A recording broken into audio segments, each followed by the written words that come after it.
আমি আর আমার একটা বন্ধু একটা জায়গা থেকে ফিরছিলাম। আর আমরা একটা জায়গাতে এখন দাঁড়িয়ে আছি যেখানে আমাদের বাইকের তেল শেষ হয়ে গেছে। তো জায়গাটা আপনাদের দেখাচ্ছি আমি। তো এখানে এমন একটা জায়গা, চারিদিকে কেউ নেই এবং শুনশান ফাঁকা জায়গা। তো সেখানে তেল শেষ হয়ে গেছে, মানে মানুষজন খুবই চলাচল করছে সাইকেল নিয়ে, কাউকে বলার মতো নেই বা আশপাশে কোনো দোকান নেই।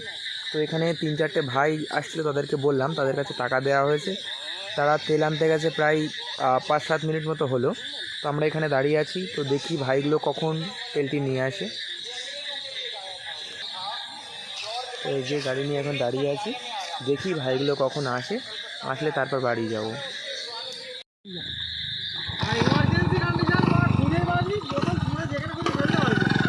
না না, বোতল যেহেতু উপকারের করেছিস ভাই, ওই ভাইগুলো আমাদের এখন উপকার করলো। আর এই যে ফাইনালি আমাদের এই যে তেল নিয়ে আসলো বোতলে করে, আর গাড়িতে এখন তেলটা ভরা হয়েছে, ঠিক আছে। তো মানবতা এখনও বেঁচে আছে। তো ভাইগুলোকে এত দূর থেকে তেল নিয়ে আসছে, প্রায় এখান থেকে 1 কিলোমিটার দূর থেকে তেল এনে দিয়েছে, ভাইগুলোকে অসংখ্য ধন্যবাদ। তো মানবতা এখনও বেঁচে আছে। তো আজকের ভিডিওটা এইটুকু। যদি ভিডিওটি ভালো লাগে লাইক, কমেন্ট, শেয়ার এবং সাবস্ক্রাইব করবেন ভাই।